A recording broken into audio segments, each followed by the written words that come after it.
Biologist and outspoken atheist Dr. Richard Dawkins, in his book River Out of Eden, A Darwinian View of Life, says that, quote, in a universe of electrons and selfish genes, blind physical forces and genetic replication, some people are going to get hurt, other people are going to get lucky, and you won't find any rhyme or reason in it, nor any justice. The universe that we observe has precisely the properties we should expect if there is at bottom no design, no purpose, no evil, no good, nothing but pitiless indifference, end quote. But is that really true? Is the beauty and wonder, meaning and purpose we find in life just the result of pitiless indifference of impersonal natural forces? Is that what best explains the intricate arrangements and designs we see in the universe and in living things? Or does the God of the Bible best explain why we exist and why we see nature so wondrously arranged the way it is? As Scripture says, quote, for this is what the Lord says, He who created the heavens, He is the God who formed the earth and made it. He established it and did not create it as a waste place, but formed it to be inhabited. I am the Lord, and there is no one else, end quote. Should we go with Richard Dawkins' explanation for the cosmos and life within it, or should we heed the proclamation of the prophet Isaiah?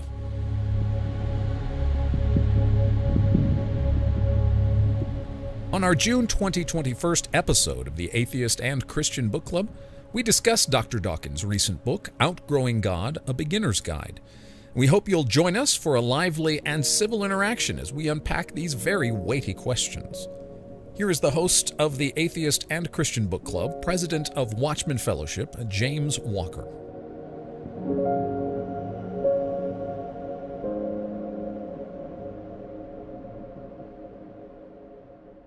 Welcome to the Atheist and Christian Book Club. We are a monthly gathering of believers and skeptics respectfully, discussing important books from both perspectives.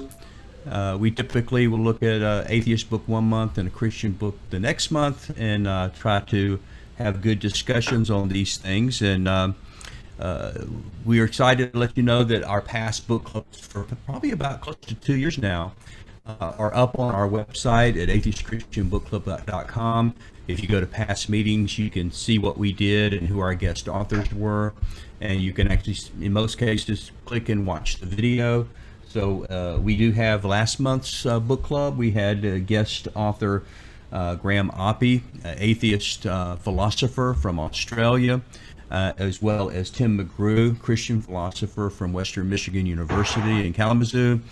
We had them both on, both Christian author, atheist author, talking about their sections in the book, Four Views on Christianity and Philosophy. So it's I thought a really, in fact, I think it could have been one of our best book clubs ever. It was a little technical in places. In fact, there were times I kind of felt like, man, I've had graduate level courses on some of this, and I'm having trouble following them at places. So some of us, me included, some of the club may have struggled with it, but these guys are at the top of their fields, and they were getting into some very deep subjects. But it was a joy to be able to hear these two hash out these two different views of how does Christianity relate to philosophy. That's there. Go to atheistchristianbookclub.com. You can pick that up.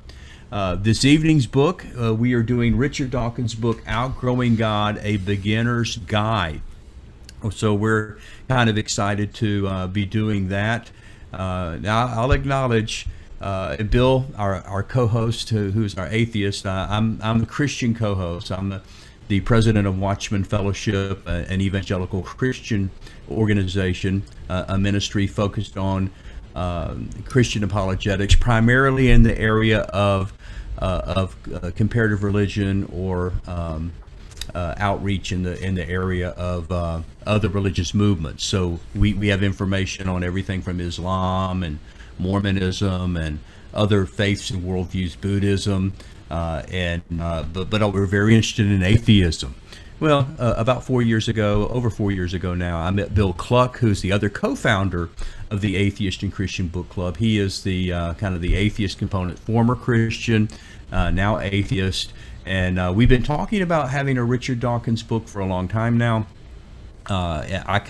Bill can tell you I kind of resisted on this, but we finally broke down, and I said, okay, let's go ahead and do a Richard Dawkins book. It's not, how can you have an Atheist and Christian Book Club without dealing with one of the main names? So let me introduce Richard Dawkins to you. Richard Dawkins is a fellow of the Royal Society and also a fellow of the Royal Society of Literature in Great Britain. He's a ethnologist and evolutionary biologist and author. He's an emeritus fellow of the New College, Oxford, and was the University of Oxford's professor of public science from 1995 until 2008. Now, the way most people know him, he is one of four of what they call the four horsemen of the new atheist movement, along with Sam Harris and Daniel Dennett and the late Christopher Hitchens. He's also author of numerous other books, bestsellers including The God Delusion, The Selfish Gene, and tonight's topic, which you're going to be looking at, the book Outgrowing God, A Beginner's Guide. So I'm really excited about being able to have a discussion on this. Now, usually we do have the author on, either with us live during the club meeting to answer our questions and to interact with us, or we do a video preview of the author to take some of the questions from the club members. So we announced we were going to try to do that, and the atheists in the club, some of them said it would be a real miracle if we could get Richard Dawkins. And although they don't believe in prayer, they let the Christians go ahead and pray that Richard Dawkins would say yes and join the club. So we did make contact with Richard Dawkins there in Great Britain. In fact, Daniel Ray, one of our club members, a staff member with Watchman, emailed him, and much to my surprise, Richard Dawkins personally emailed back, not an associate, not a graduate student, but Richard Dawkins himself contacted us back. And so what I want to do is kind of share with you a message from Richard Dawkins to the Atheist and Christian Book Club. Now, again, he was gracious enough to be willing to contact us, but he was declined being able to be on with us. But let me just share with you what he had to say. He said, this is his email. "It is kind of you to invite me. I listened to some of your previous meetings before replying, and I applaud your group for its commitment to respectful discussion. I'm very pleased that you intend to discuss Outgrowing God, but please forgive me for declining your kind invitation to join the group. On the face of it, it would seem to be an obvious good idea to invite an author to attend such a meeting, but I strongly suspect that it distracts attention from the book itself, and therefore, paradoxically, from the very idea of a book club. It kind of shifts from book club to conventional Q&A forum, or even debate of the kind that comprehensively litters the internet." And I think we know what he's talking about on that. He says it focuses attention on the author, and I'm not one who seeks to draw attention to myself. I've said what I want to say in my books, and I prefer to be judged on them. Maybe I'm wrong, and it might be a point that your members could at some point discuss among themselves. You and they, after all, have more experience on how to run a book club than I do. Now this is very interesting. In his email, he said this: "If a major criticism of my book emerges from the discussion, one which you think I might have difficulty answering, perhaps you could let me know, and I'd be curious to hear it. With my very best wishes for the success of your book club, yours sincerely, Richard Dawkins, Professor Richard Dawkins, FRS, University of Oxford." And I did have to look up initially FRS Fellow of the Royal Society. So, hey, I do greatly, I speak for the whole club, we greatly appreciate and Dr. Dawkins replying to us, wishing his best for the book club. And I'm very interested that he's willing to hear anything that we have that may be a question that he might have difficulty with. So he would love to take a look at that. So what we're going to do is, after the book club, we're going to take the video and we're going to get a copy of it to Richard Dawkins. And if he wants to, by email or in some way, follow up from the book club, maybe give a more specific answer to something that one of our book club members have, a question that we have or something like that. I greatly appreciate it. I know he's a busy man, and greatly appreciate his willingness to do that. So it's basically, the response from Dr. Dawkins. So what I like to do now is kind of turn it over to our co-founder, the other co-founder of our book club, and that would be Bill Cluck. And so, Bill, let me shut this down for just a second. Bill, from an atheist perspective, I mean, I know what my thoughts is. I'm reading the book, but I'm real on a lot of this. I'm curious, what's Bill thinking about on this page? So, Bill is the atheist co-founder of the Atheist and Christian Book Club. What were your thoughts on the book? First of all, let me say thank you, Richard, for all you've done for the cause.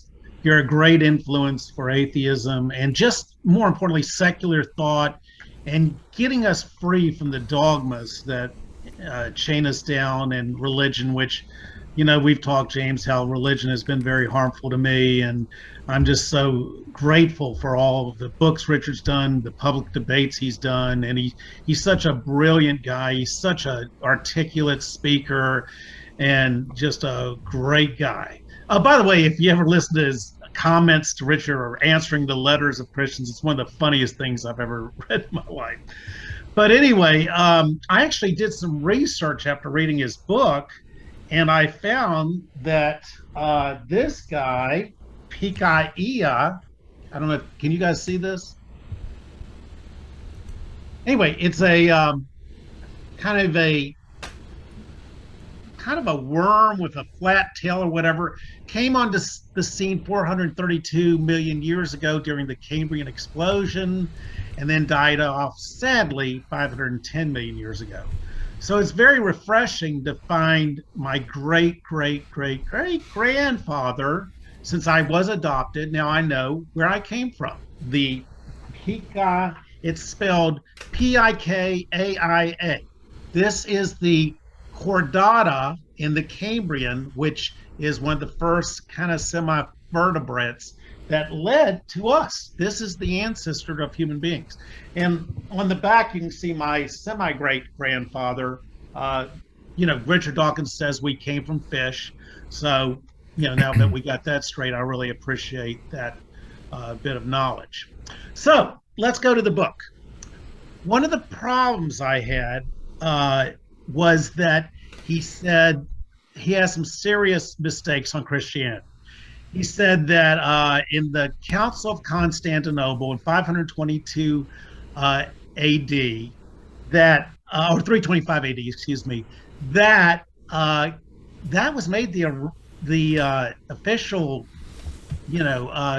religion of the Christian Empire. That is wrong. 50 years later, Theodosius, a 23-year-old, with the Edict of Thessalonica, made it pretty much the official religion of the empire. Also, it wasn't about the canon, what they discussed, and there's lots of information you can read on the Council of Constantinople, but it wasn't about the canon so much as it was about Athanasius and Arian discussing Jesus, whether he was a created being or whether he was, like in Athanasius' view, co-equal to God. And another mistake is that Christianity is not polytheistic, they believe in one God expressed in three persons, as Athanasius so articulated. And it doesn't stop there. Also, he says, I think that the father of the Constitution was Thomas Jefferson. That actually was James Madison is the father of the Constitution. Thomas Jefferson was in France at the time. So, he does get some things right about the, scholars know that the Abraham, the the book of Genesis was written in 600 BC by the P writer and 1100 BC by the J writer. So in the Babylonian captivity, they had domesticated camels, but in the book, Richard rightly points out that they didn't have camels domesticated in Abraham's time. So he does get some things right.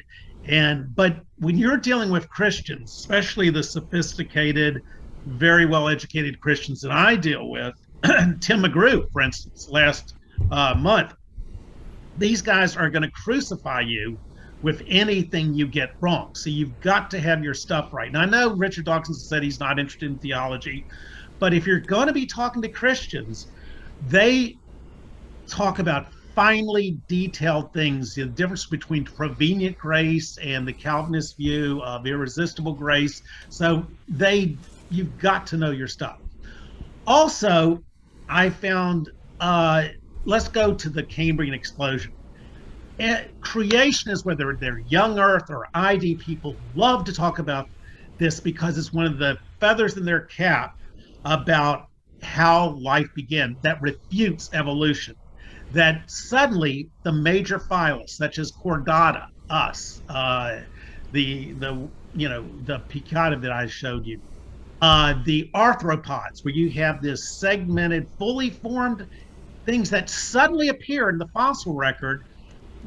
Now here's the deal, is the Christians, if you look at the creationist propaganda, it says, oh, and there's no precursors in the Precambrian. These things suddenly appear fully formed, and we don't have any common ancestors. Turns out that we do have some very simple mollusks, some clams and stuff that we can trace back. They're like stems to the Cambrian, okay? So even though there was a guy named J.W. Chen out of China. These things were discovered at the Xinjiang province in China, the fossils. Also the great shell, I forgot the name of it, it's in Canada. That's where they discovered a lot of these too. But J.W. Chang said because he went and did a conference in Washington, and he said, they said, wait, aren't you scared? Because he said, look, this is the reverse. Instead of a common ancestor branching out, what you have is top down, like blades of grass on a carpet, these things suddenly appearing. These Cambrian forms, which are like worms and echinoderms, and they're like, one of them's like as big as my thumb, but it is like for instance, the arthropods are an exoskeleton that are very complex, and it takes genetic information to get these body parts morphologically developed. So this guy actually discovered in the Xinjiang province, the Burgess Shell, by the way, if you look it up, the Burgess Shell is in Canada, the other great site where all these Cambrian forms were found. But they said, aren't you scared of your authoritarian government, talking this evolution, trying to upset this evolution cart? And he goes, let me just say something. In China, we cannot criticize the government, but we can criticize evolution. In your country, you can criticize the government, but you can't criticize evolution. So my point is, are we being fair? Can we have an open discussion and really talk about the Cambrian? One of the things I was hoping in the book was that he would help our atheist faith and discuss the Cambrian, discuss the precursors to the Cambrian, give us some evidence of common ancestry and why we can have faith in evolution. Because if you look at Stephen Meyer's book, which we might do in November, Returning to the God Hypothesis, he gives some excellent evidence that evolution might not be what it's all cracked out to be.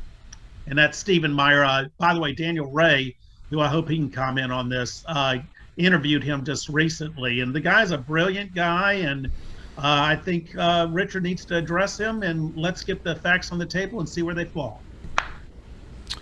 Wow. Okay. Since Bill, since you seem to be playing God's advocate, maybe I need to play the devil's advocate a little bit. I'm not sure. Please do. Okay. Let me say, I was frustrated too on some of these, facts being wrong, conflating the Edict of Milan with the Council of Nicaea, the dates and things. It's a pretty bad mistake to say that the canon was determined at the Council of Nicaea. There was no discussion of the canon at all. But at the same time, I want to try to look beyond those errors, because for several reasons. First of all, the date or which council it was really didn't, in my opinion, make or break his argument. It didn't pertain to the main argument he was trying to make. And so I tried to kind of ignore that. And the second thing, I'm not really expecting Richard Dawkins to know much about theology or church history. He's a biologist. His criticism of Christianity, to me, it was more a failure of his publisher, perhaps, because I'm thinking, why, while I wouldn't expect Richard Dawkins to know all the details, I would expect that they would have fact checkers and a publisher. The few books that I have published, man, the legal department looks at it. It's you have all this fact checking. One of my books, we spent 2 weeks where they were just trying to determine if the Arabic was spelled correctly in the book. So I was very disappointed, and maybe Richard can address, why are there no footnotes? Why is there no bibliography? So he's saying things, and I'm instantly wanting to go look at, okay, where does this research come from? Where's the documentation on this? And there's just none in the whole book. And I don't know if that was by design. The subtitle is a beginner's guide, and so maybe you're thinking you don't want to get into that much factual documentation. It's just supposed to be more of an easy read. I'm not sure.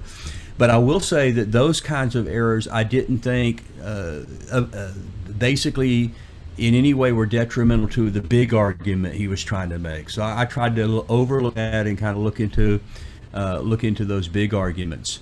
So he gets wrong the father of the Constitution. That has nothing to do with whether there's a God or not. And in fact, who would expect a Brit to know much about the U.S. Constitution or the Declaration of Independence? They probably don't have classes in Great Britain on what happened in 1776, for example. Well, that's very kind of you. But here's another thing. If you look on page 162, he gives a network of the complexity of the cell. The whole problem seems to be the genetic regulatory system.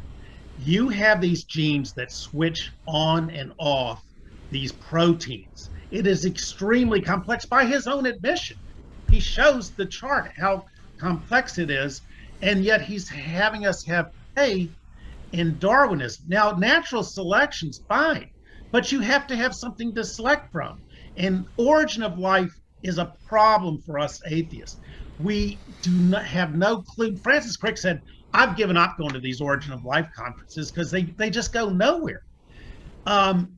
You just have so many, like, give an example. You have proteins and enzymes. You have got to have these enzymes or these chemical reactions in the cells won't work. They spit it up. He says 1,000,000 times, 100, whatever. Do the proteins come first or do the enzymes come first?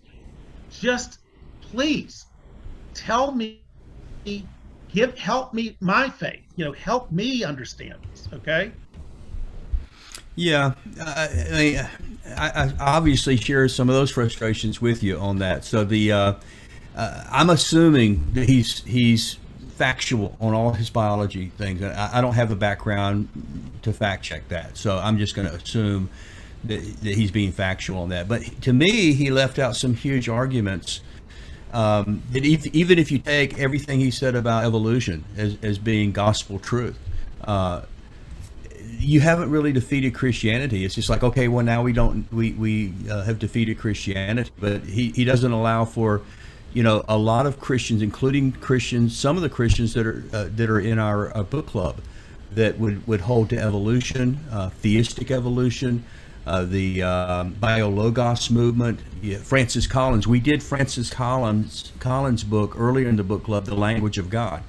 Here's a geneticist. Here's a guy who's a public official under two presidents, who fully believes in everything Richard Dawkins does about evolution, but he's a Christian. And so even if you were to give him all the evolutionary information in there, it really doesn't prove that Jesus didn't exist, or that at least he did. If he existed, he didn't rise from the dead.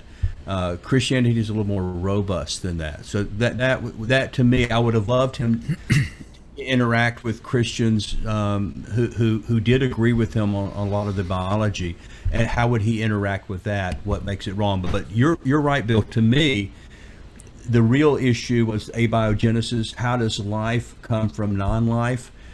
Because evolution doesn't even begin to address that question. And our best scientists in our best laboratories cannot take non-life and create life, much less life that can self-generate or reproduce. We can't do it. So I'm not saying the day can't come when science can overcome and be able to recreate some type of life in a laboratory setting. But even if that day comes, all you've been proven at that point is intelligent design. That if you have enough intelligence, enough knowledge working in a laboratory situation, that you can create life from non-life. We can't do that yet. We just don't have that much intelligence. But that is exactly my point. It requires intelligence. The amount of information in the DNA, we're not finding older, simpler life forms in which there's only a couple of hundred lines of code. It is, hundreds of thousands, millions of lines of code, even on the simplest life forms.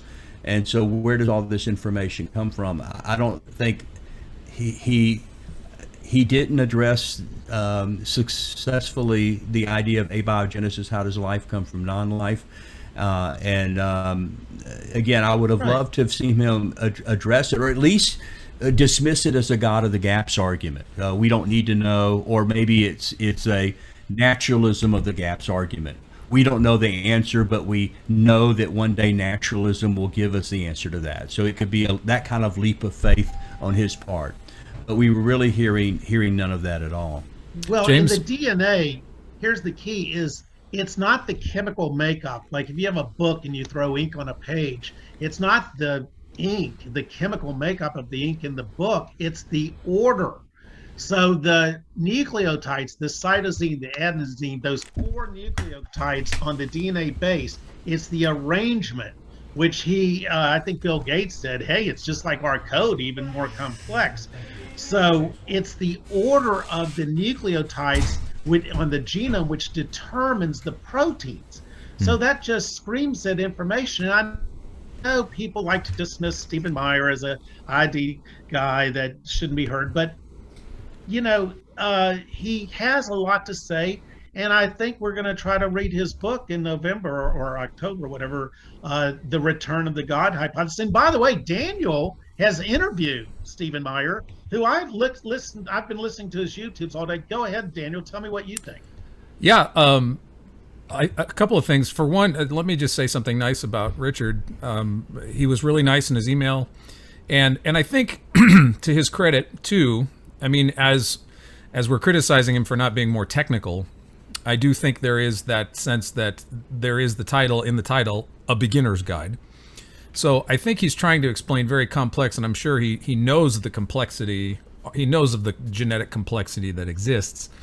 But so I, not knowing Richard and the intent of his audience, just going by the book title, I would think that he does try to describe what's going on. It's very difficult and complex in as simple a language as can be. And I have to admit that I think Dawkins, he's a good writer, right? You might not like his ideas if you're a Christian or a theist, but it's like a lot of British people. I'm not stereotyping, but they are excellent writers. And I think there's no exception with Richard that he's a good writer. So you can at least understand what he's saying, and he's trying to present a complex idea in very simple languages. So I think for that, if you're a beginning atheist, I mean, this is the book you want to read. It's sort of a condensation. We've been talking about this week. Sort of a condensed version of The God Delusion. I didn't like that book. I don't like this one, but I can at least compliment where I see goodness going on. So he's attempting to explain things in a very simplistic manner, and so I think we probably should grant him a little leeway in that and not getting too technical in the details. But having said that, one of the things that struck me was the way in which, having just interviewed Steve and having read some of the sections on biology in Richard's book, I found the contrast to be jarring in terms of how Richard was explaining what seems to be improbable, right? He spends a chapter on going, this looks designed. I'm going to tell you in the next chapter why it's not designed. So when you get to the not designed chapter, he tells you that the improbabilities are overcome gradually, step by step, with just time. And so I thought of an analogy. This would be like if I was talking to Galileo and he was to come back 300 years later. Of course, that wouldn't happen, but if he did, and if I was standing here talking to Galileo and telling him about the Hubble Space Telescope, I said, Galileo, you think you had a telescope down here you could look through the eye? We have a space telescope a couple hundred miles up above the Earth. And Galileo would say, well, how did that happen? And all I would say was, well, sir, gradually, step by step over the last 300 years. Would he be satisfied with that answer? No. He would want to know the technical details of how we got that thing up into the universe and how it works and how we can see through it down here. And I think to some degree that's kind of how Richard's book struck me after having read through the very detailed sections in Steve's book about biology. So given that, I thought I comprised two short clips. I took two short clips out of our interview with Steve. One is on biology, the very thing that we've been talking about self-assembly and the discovery of DNA with Watson and Crick in 1953 at the Cavendish Laboratory in Cambridge. So we have a section on that. It's about 10 minutes, about 6 minutes. And then we have a section we can play later on Alexander Vilenkin, Steve talking about Alexander Vilenkin's thoughts on the origin of the universe and the laws of physics. So James, if you want to play, the quote that we're going to be referencing for this particular one comes from page 194 through 196. We're talking about self-regulatory genetics, self-assembling molecules, and the order and the structure and the basic structure and outline of DNA. So James, if you want to play that one, the DNA one, we can watch that. It's about 6 minutes. Yeah, I'll do that. Let me just say, first of all, Daniel, if you could take a minute and let them know, I'll say first of all, we are going to announce next month's book club here later into our club meeting, so stay tuned for that. But how would one of our club members, if they wanted to ask a question or make a point, let them know how to do that, Daniel? Oh, absolutely. If you want to jump into the conversation, just shoot Brady or I a chat. If you're on Zoom, you have the little chat circle down there. Just hit the chat and email zap Brady or myself, and just say you have a question, and we'll throw it out there and you can jump in. We got a small crowd tonight, so everybody should be able to participate if you want to jump in and say something about the book. So just let us know through the chat, and we'll put you in queue to jump into the conversation. All right, and with that said, this is from Daniel. Daniel, when did you do this interview? This interview was done on Wednesday, the 19th of May, and we've just been finishing touches on it this week, and the first part will be out Monday on Apologetics Profile. And All the right. second part will be out next Monday, the following Monday. And we do have a possibility of having him later as a guest on. Yes, I just talked to Andrew, his assistant, and they're very excited about the possibility of joining us in the fall to discuss Steve's latest book, Return of the God Hypothesis. So he may be joining us live for that in October. But anyway, here's DNA.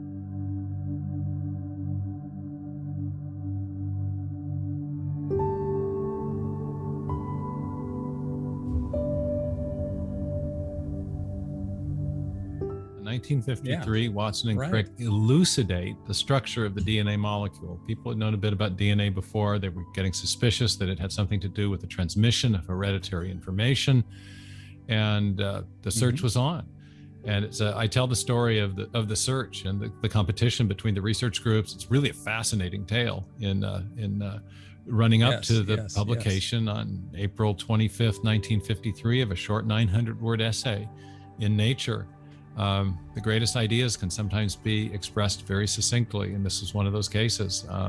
Watson and Crick published their proposed structure for DNA, but I think an even more important development came 4 or 5 years later, when Francis Crick, working on his own, proposed what he called the sequence hypothesis, where he suggested that the chemical subunits of the DNA molecule running along the interior of the twisting helix. The twisting helix is made of sugars and phosphates, so that's the sugar-phosphate backbone. But on the inside of the molecule are what are known as the bases. And the arrangement of those bases, he proposed, it provides information for building the protein machines, the proteins and protein machines that keep cells alive. So he essentially proposed that the bases are functioning like alphabetic characters in a written text, or we would maybe say today, the digital zeros and ones in a section of software, which is to say it's not the physical or chemical properties of these chemical subunits that give DNA its function, but rather it's their arrangement in accord with an independent symbol convention, later discovered and now known as the genetic code, that allows the DNA to store and transmit information for directing the construction of the proteins. So we have something in the cell. This hypothesis was not the kind of thing that could be confirmed with a single experiment. It took 7 or 8 years as scientists working on both sides of the Atlantic were able to elucidate the larger, what's called gene expression system, or the system of protein synthesis.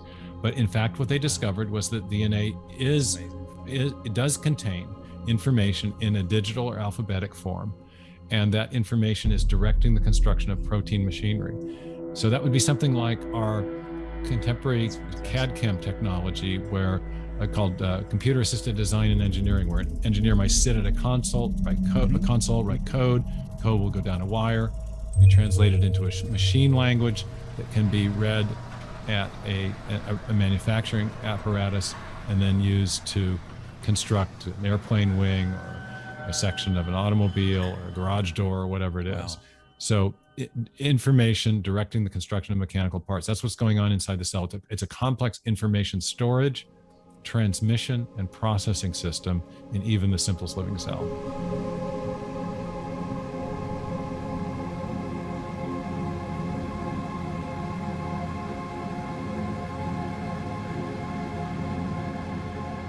How do you rearrange simple non-living chemicals so that they produce the complex information-rich biopolymers that are a necessary condition of producing life? And there are these models in Origin of Life studies called self-organizational models, where the idea is that either the bonding properties between the constituent parts of the, say, DNA will determine the arrangement of the individual constituent parts of the DNA, or that some sort of external source of information passing through a system will cause things to self-organize.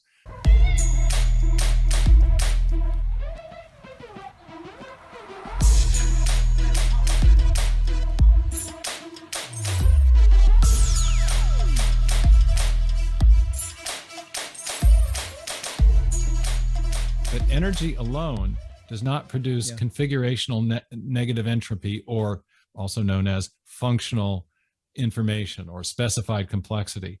That's to configure things properly in a specific way to achieve a particular outcome or function requires information. And again, information is the province of mind. Energy and information are not the same thing. Energy typically blowing through a system will be will cause a dissipation of information, will increase entropy and decrease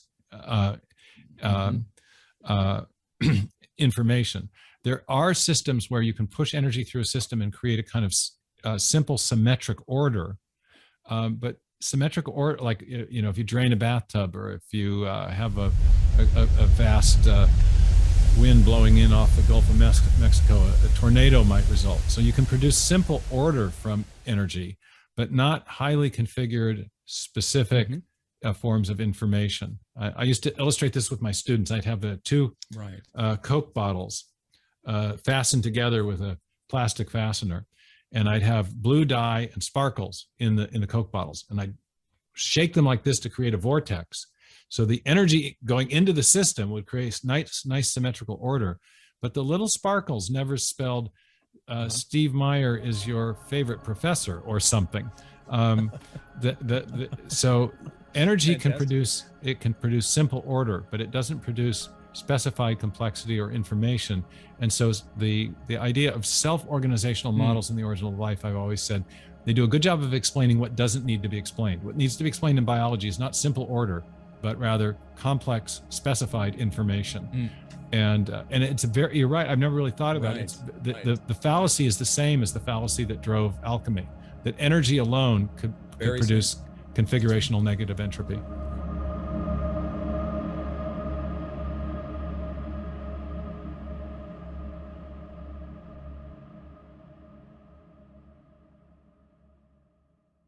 Well, Bill, was that what you were talking about? Yeah, and here's the thing. You need the DNA, the information, to make the proteins. But DNA is a protein. So you got to have the proteins to make the DNA, obviously a chicken egg problem. How do they come? The enzymes that have to speed up these, do they come evolutionary at the same time? Because you've got to have the enzymes to speed up the proteins to make the cellular structures and so forth. Plus, let me be devil's advocate for a minute, because it seems like you're stealing all my thunder. Okay, what about is that not a God of the gaps argument? Because we don't know how RNA initially formed, or how DNA forms, or the protein molecules. So we're just going to say, oh, God must have done it, and throw God in. Is that really a God of the gaps argument? Well, here's the thing. Stephen Meyer has a bibliography of 500 books. Richard Dawkins has zero bibliography. There's no bibliography. But I'm sure Richard Dawkins has published bibliographies before. I mean, just because it's not in this book doesn't mean that in the courses that he teaches, he obviously has recommended reading textbooks, and he, other books of his do have, very extensive. Here's the thing.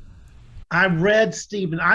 In this club we read both sides, and we would recommend Signature in the Cell by Stephen Meyer. Problem is, I read it in an airport. It is tedious. But he gives 5 reasons why RNA will never self-assemble to DNA. He gives me the evidence. And I know this book was meant for a lay audience, for kids and stuff, so I don't expect that. But these are questions. Maybe he can do a later book. Here's another thing, the homochirality problem. You have to have these amino acids that form the proteins in early origin of life have got to be left-handed. You would expect to have an equal amount of right-handed and left-handed, but that's not the case. They have to be left-handed. So right from the get-go, you have a huge problem getting life off the ground. But I give credit to Steve Meyer because he actually addresses the problem in his book, Signature in the Cell. It's just incomprehensible, unfortunately. Yeah, I saw there was a question or comment that came up from John Hinkie. Is John still here? I think so. Okay. John, if you're here, you can open your mic and jump in. He had a comment on the abiogenesis. I think John was just looking for conversation in the chat. Yeah, he wasn't looking necessarily to bring it up. But I think one thing though, in regards to this, is he does have a clarification. Does that, okay. Read it. I think he just wants to text into this. So okay. He asked initially he asked, he didn't understand I guess why the theists were having a problem with abiogenesis, and then he says this: I don't understand why people think that God could make a universe that almost works, but then has to be patched with divine intervention. Wouldn't it be simpler to believe that God created a universe that worked without needing God to step in and fix the problem that he left unpatched? So I guess what he's saying here is that,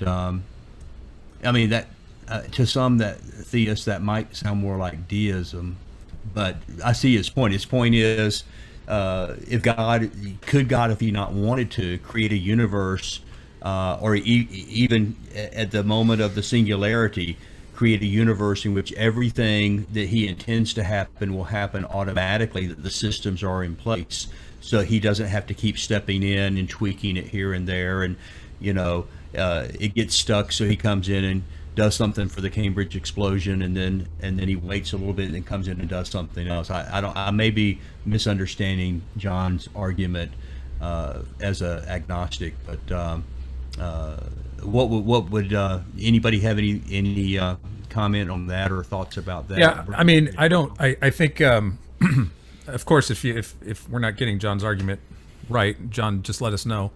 I think for me, to answer John's question, if I'm understanding it correctly, theologically, it seems that God has designed the universe in such a way that I think in Colossians and Hebrews and John, in the Gospel of John, we have clear indication that our God is a participatory God, that he upholds all things by the word of his power. He has created all things. He has sustained all things. And he has participated in what he has created with us as a man. And so, it's like Shakespeare jumping on the stage of the play that he wrote in some degree. And I think that it's an expression of his love in one sense, that he would come down and create a world in which he could come down and participate with us, not just in the good times, but through suffering and death even. But to inaugurate our hopes, as C.S. Lewis talked about this, the idea that the longings that we have, the angst, the pain, the anguish, leaves us hungry for something more. There's something else beyond this physical world, and I think God has designed the world in such a way as to remind us that this is a temporary stopping point, if you will, that this is not the final thing, but this was the stage on which Jesus prepared us and participated with us in the flesh, which is a remarkable thing, that the creator of the universe became an infant and lived among us, as John says. So I think maybe to answer John's question theologically, that and I don't have the mind of God, so I'm not claiming to be exhaustive in my explanations, but I think this has to do with the love of God, the temporality of the world, its fallen state, and that our Lord would come down and participate with us in our fallen humanity as one of us on this stage, on this little pale blue dot. So.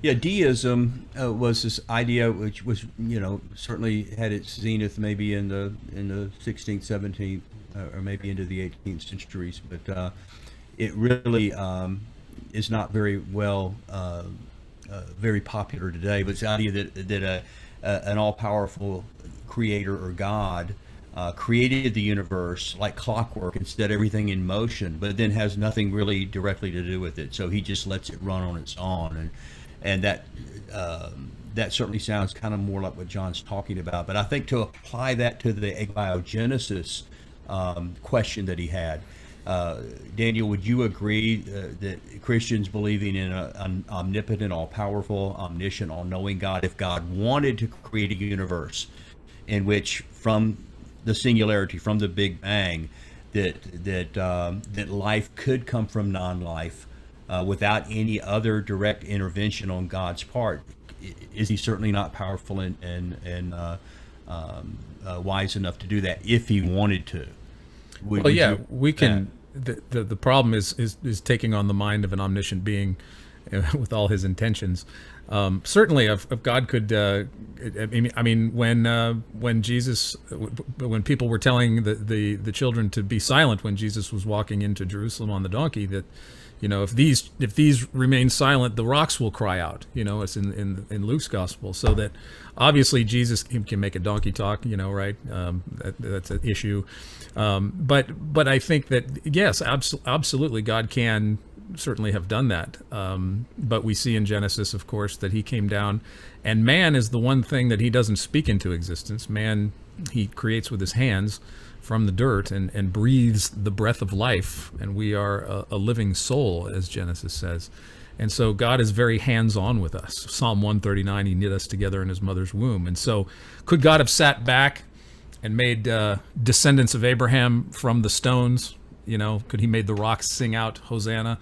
Yeah, of course. But when it comes to us, what is he? He's very hands-on. He knit us together in his mother's womb. He's created us. He became one of us. And so he chose that way I don't know why, instead of the more deistic sort of hands-off. I just had an interview with a gentleman who's a historian of the 17th century science warfare conflict, and we talked a lot about deism.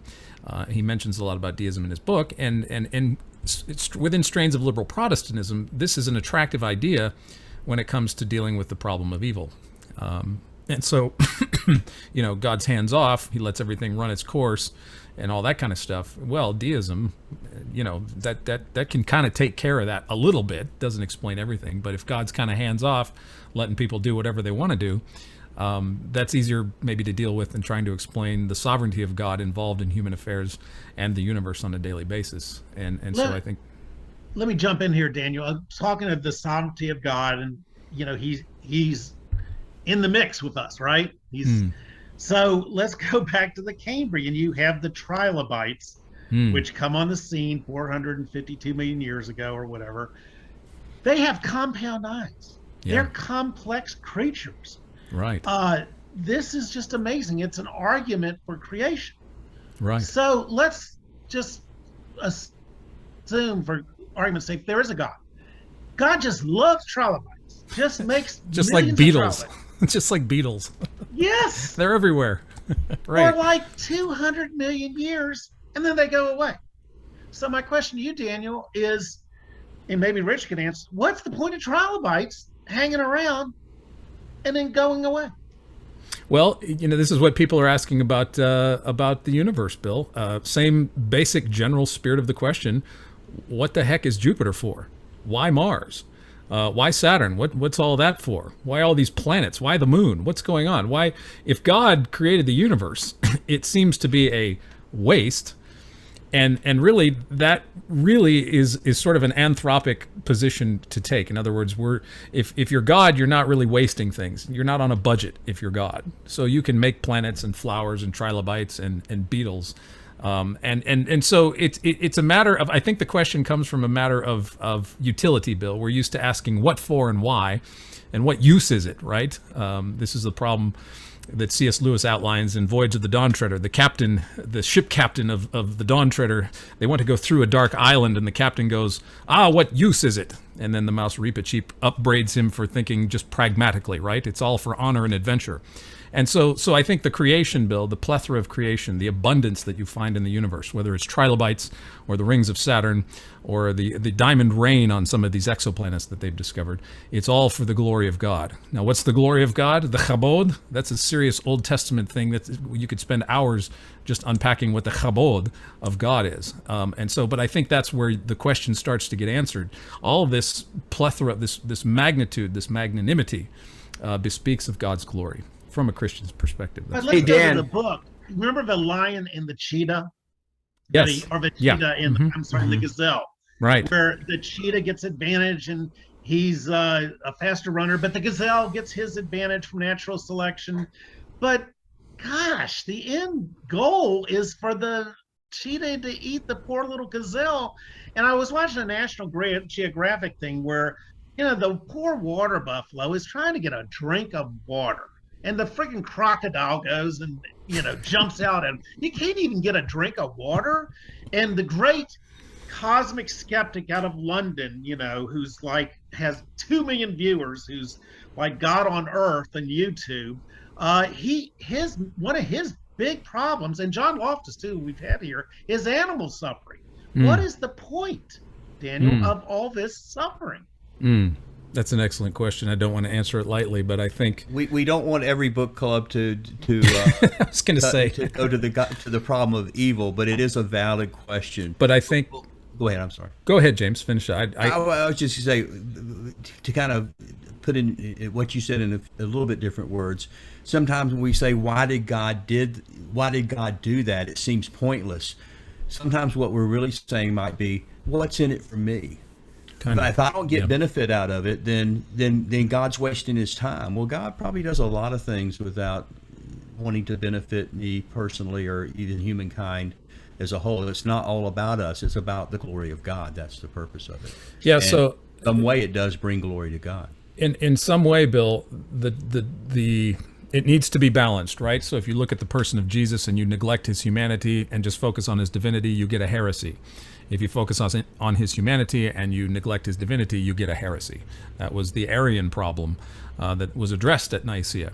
And so if you look at suffering in the created world, but you don't look at the creator, you get a problem. If you look at the creator but don't look at the created world, you create another problem. So you have to look at the two in conjunction with one another, together. And so when you consider the amount of suffering in the world, that the one who's created it all has participated in our suffering to the nth degree, through his death on the cross and the way he was humiliated and treated and the way he died, that he participates in our suffering. And so the fallen created world as it is can serve to remind us as Christians that our God who created all of this came down and not just, it wasn't just kumbaya all the time. He came down to suffer. And that's part of what the Hebrew word for chesed, God's loving kindness is, his long suffering, that he can take on the judgment of the Old Testament upon himself and suffer for us in that regard. So part of the chabod, part of God's chesed, is that he suffers with us, and so that is a reminder. Now it doesn't entirely address the problem of evil, of course, but that is part of how I understand it. Hey, Bill, I want to ask you this though. Yes, think about the trilobite in its temporal life.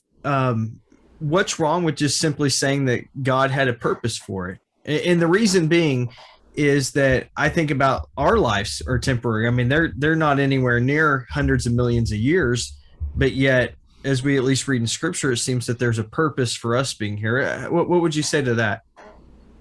Well, by the way, Stephen Meyer had an interview with a guy, and he said, what is the purpose of having these billions of years where you have the permanent extinction 200 million years ago, the dinosaurs go out 65 million years, and all this time before the first Homo sapiens, the first Australopithecine, comes on the scene 6 million years ago, and then finally the first Homo is about 100,000 years ago. We're his crowning achievement. Why waste all this time with dinosaurs that hang out for 200 million years, trilobites and what is why didn't he just get that right at the get-go? I think first of all, we're assuming some things without good evidence, but just saying that that's all true though. Again, we would have to know the mind of God and to know what his purpose is. Maybe we wouldn't be where we are. Maybe we don't get to this place if we don't follow these steps. That's just a thought. Realize too that God is a timeless being, so it's not like he's sitting there waiting and waiting and waiting, and come on, let's get this thing going, and he just can't. He just doesn't know how to speed it up, so he has to like baking a cake in the oven. He's got to let it have its time before the alarm goes off. So that's not how God is. He's a timeless being. So I think Daniel mentioned about he's not on a budget, so he doesn't have a limited amount of energy or limited amount of time like we do to work with. But I did have an interesting comment here that I wanted to go to if we could. Hey, James. Hey, before we do, one of the twins has something to say. I don't know which one because I can't tell them apart. So. Chase or Chad? Is it Chase or Chad? Chad. Okay. When we're talking about this issue, I think of a quote by Daniel Webster. Now, Daniel Webster was a big defender of the Constitution. The one time Unitarians came to him and said, "We don't understand this Trinity thing, 3 in 1 or 1 in 3. And Daniel Webster said, well, I don't really understand it either, but I'm not God. And if I were God, I'd be pretty sad because of how flawed I am. So this entire idea of the fact that we are not God and we cannot understand everything that God has for us, I think we need to remember that. Were you wanting to see how Bill would respond to that? Were you following up on something he said? Yeah, I was. Yeah. Yeah. Any insight on that, Bill? Well, I deal with Calvinists all the time, and it's just like God's sovereign. He's God, you're not. He's in control. He has all knowledge. Just shut up and And sadly, it's very frustrating, isn't it, Bill? Yeah, sadly with Richard Dawkins' book, it's like, I want to know the mechanisms, the genetic regulatory system, how that evolved. Let's go to another area which Daniel knows very well. He admits that there's the gravitational constant, the strong and weak nuclear force, that these constants have got to be in place for life to appear, for galaxies to form and so forth, the expansion rate of the universe and so forth. So he admits to like 12 constants himself. Hugh Ross says there are like 200, Hugh Ross, progressive creationism and so forth. So my question to you, Daniel, is he admits to these fine-tuning constants, but you read the book, but he kind of says just ignore them and just trust the inflation and the universe, the multiverse. But the problem is you need the fine-tuning to even have the multiverses. Yeah, you're just pushing the problem back further. I just read, I've been working on a paper for an article that I'm writing this week, and I was interacting with Brian Greene, physicist, in his book, and physicist, theoretical cosmologist Sean Carroll, their latest works, Carroll's 2019 book, Something Deeply Hidden, and Brian Greene's 2010 book, The Hidden Reality. Sean Carroll espouses the idea of many worlds. This is Hugh Everett from 1955. It's a quantum interpretation of the universe, where Sean Carroll and Hugh Everett argue that our universe is a giant quantum wave fluctuation that is collapsed, just like a collapse of a wave function that would occur in a physics laboratory.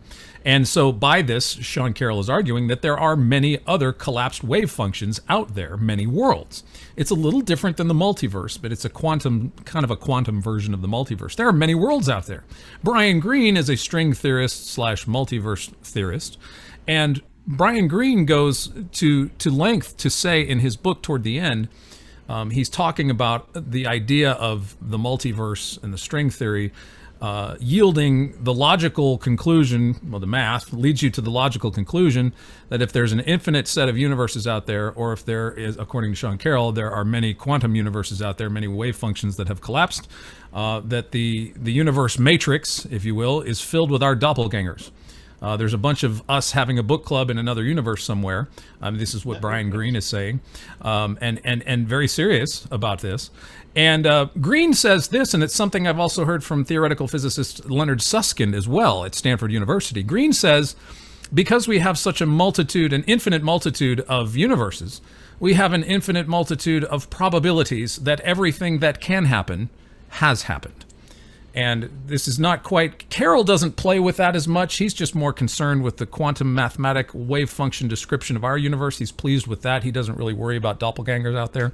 But Greene takes it more to the level of metaphysics. And Max Tegmark in his book, The Mathematical Universe, also has this multiple selves idea that is logically teased out from this. So the problem is, for science, number one, those conclusions are not finally science, it's metaphysics. Which is fine. I'm not saying a cosmologist can't have metaphysical conclusions about their data, but it's not observational science, because if you go to the observational astronomers, they'll tell you at all the exoplanets and everything else we've ever seen through Hubble, we haven't found any life. So you have theoretical cosmologists positing that there's a bunch of us out there. Then you have the observational astronomers saying we haven't found anything, guys. So we're at two ends of the spectrum here in terms of science. And really what you have in Carroll, Tegmark, and Greene and others, and Susskind, is a metaphysical concept of the universe that has no observational or empirical data to back it up. And I'm not saying they can't have their theories, but it doesn't, when you say, as Greene does, that because we have an infinite multitude of universes, we don't have to explain anything, because everything that has happened, everything that can happen has happened. And Greene actually says, we don't have to explain the laws, we don't have to explain the mathematics, we don't even have to ask why we're here. In fact, in 2018, in a blog post, Sean Carroll says, asking why the universe is here is a piece of metaphysical baggage, that's what he says, that we're better off to discard. And so Sean Carroll, like Bertrand Russell, early in the 20th century, there's this move to just say, here it is, there's a bunch of you out there, it's a brute fact, we don't have to explain it. And I felt like that's the kind of the route that Dawkins takes, but of course Richard is not a cosmologist, he would say so himself. But that seems to have the similar feel. Here's all the math, don't worry about it. And it really doesn't explain anything. But James, we have, if you want to queue up Dr. Meyer's thoughts on Alexander Vilenkin.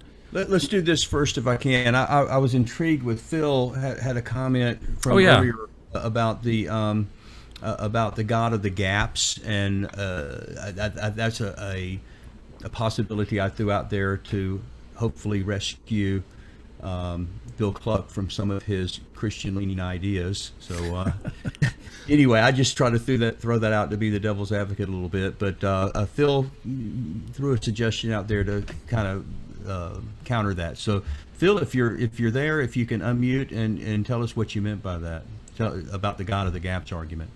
Yeah, I'm here. Well, I think there's two different things that some scientists are saying. I think in some cases scientists are saying we can't explain X. But I think there's also some cases where they may have established that it's not that we can't explain X, it's that we've established that X is impossible. And if you've established that something is impossible, then at that point, it's no longer a God of the gaps problem.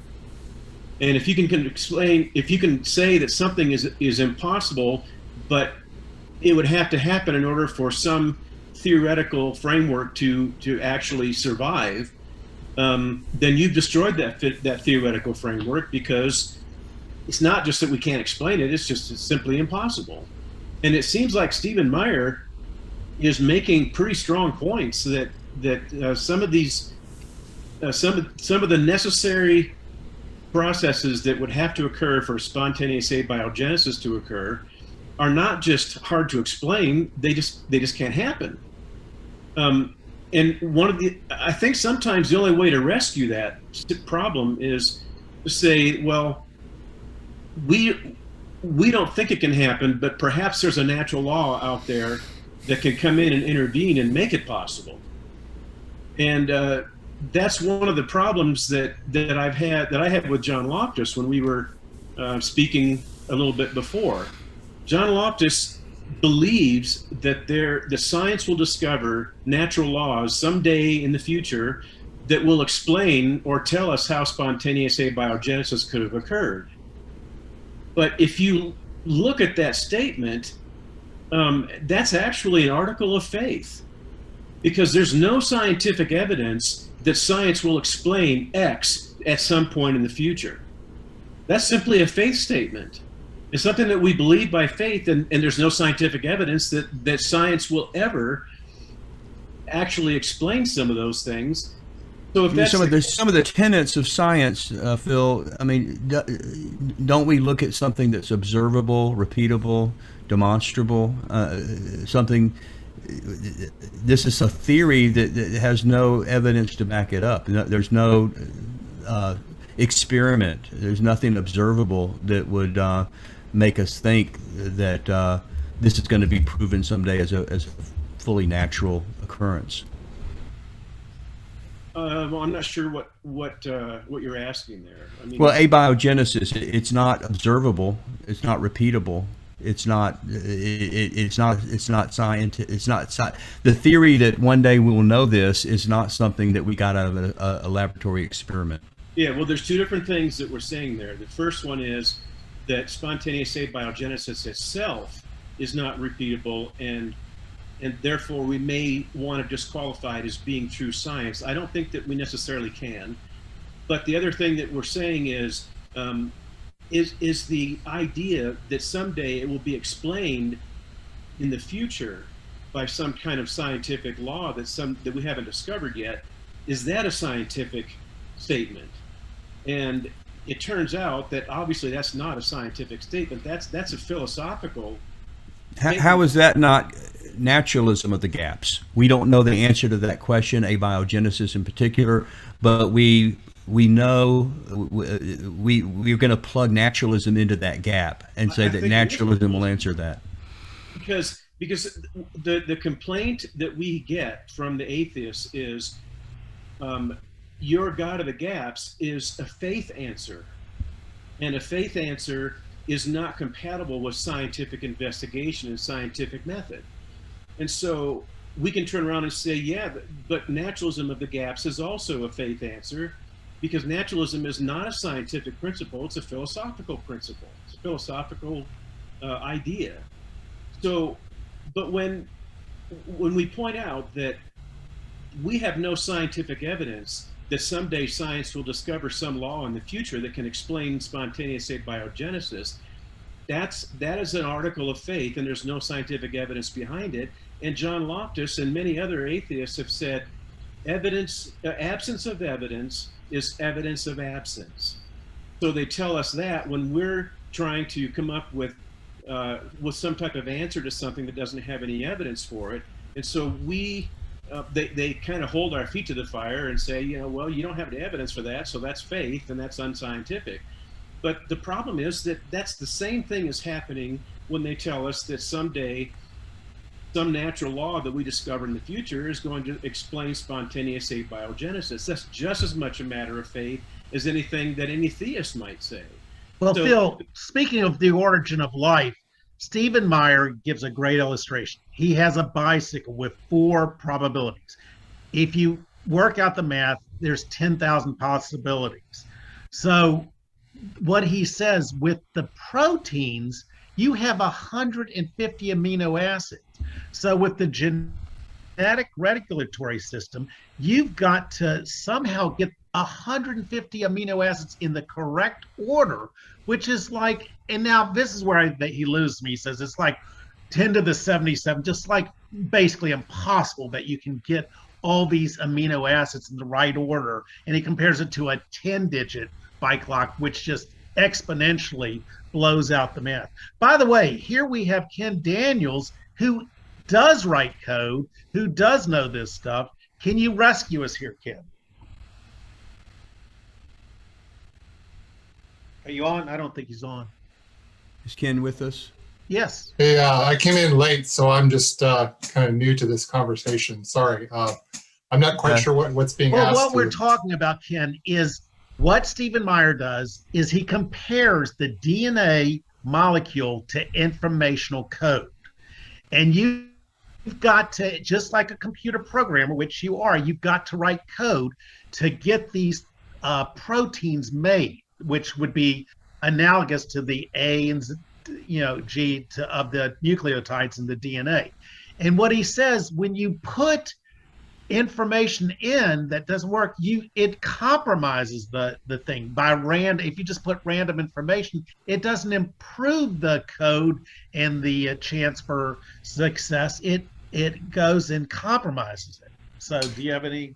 Well, I mean, there are some points of analogy between the code of DNA and computer code, for sure.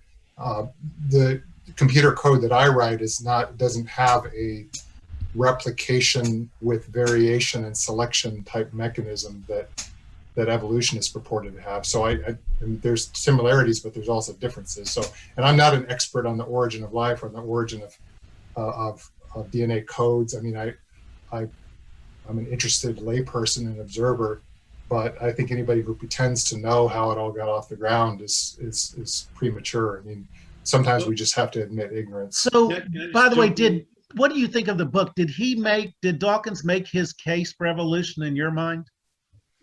I mean, I think they had some good points for sure. I mean, he's articulate, and I listened to the audio version, and so it was his voice, and so it was kind of got a good cadence and British accent and everything. So that it's I enjoyed listening to it.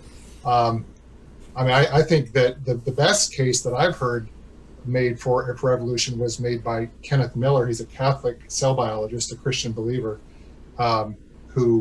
he was the one who convinced me of the truth of evolution. And then also, of course, Francis Collins made a good case. I think those types of people stand a better chance of convincing Christians of the truth of evolution more than somebody like an avowed atheist like Dawkins, because he puts them off so abruptly. But I think the evidence for evolution is really indisputable. There's really no explanation for what we see in life apart from evolution. But I mean, that's just my view, but we've had these conversations before.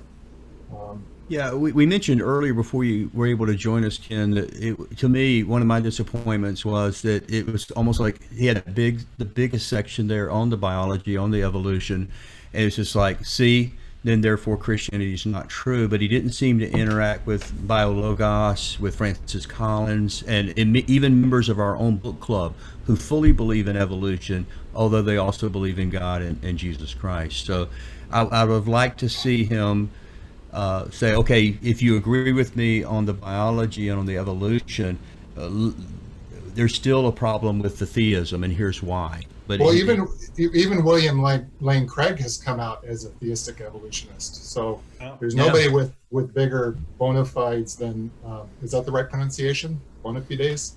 Bona fides. Bona Good fides. Faith. Good faith. In defense of the Christian faith, and somebody like William Lane Craig. I mean, stalwart. Right, but it was almost like Dawkins is unaware of this, that he has defeated all Christians, all of Christianity, simply by affirming evolution. Well, I think the point that he was trying to make, and yeah, that is a criticism you can lay. No, I'm not trying to defend him, but the larger point that he was trying to make is, look, 200 years ago, hardly anybody suspected that there could be an answer to the complexity of the problem of how complex life could have arisen naturalistically. And lo and behold, Darwin came up with an explanation. So he's using that as an analogy to say, well, yeah, right now we can't understand how fine tuning could have got off the ground, how the universe could have gotten started, all these metaphysical questions about how everything got off the ground to begin with, and why there's something rather than nothing. But just as the problem of life was a tough nut to crack, and nobody thought it would ever be cracked, lo and behold, it was cracked. Therefore, we can tentatively use that, and maybe he's less tentative than I would be, but we can tentatively use that as kind of a cautionary tale against assuming that there has to be some theistic explanation for things that we currently can't explain. If we can explain the complexity of life, well, everything else pales in comparison. Yeah. That may or may not be true, but that's his view of it. James, yes. Can I kind of complete that thought about spontaneous abiogenesis? Because there's something else I think that's really important to observe here. Yeah, Phil.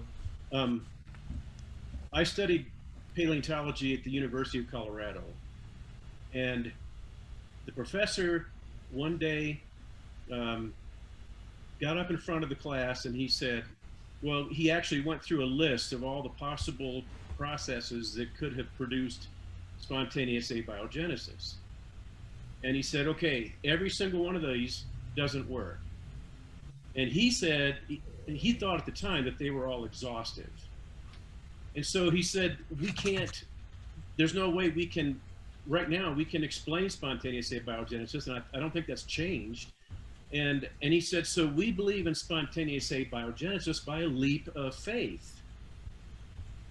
And so my question is, why is it that scientists can believe in spontaneous abiogenesis by a leap of faith, but that's not some kind of God of the gaps, that's not some kind of a religious answer, because we are always held, like I said before, our feet are always held to the fire, that we're somehow not allowed to walk in and offer some type of explanation that they see as being based on faith. Although we theists will insist that that we're relying on evidence, that we're not relying on faith, but the evidence simply doesn't take the same form that it is sometimes expected to take. But when we offer these explanations and the observation is made from the other side that this is a faith explanation, those are disqualified from the conversation. But when you look at the problem of spontaneous abiogenesis, ultimately we're looking at a faith answer coming from the atheist side.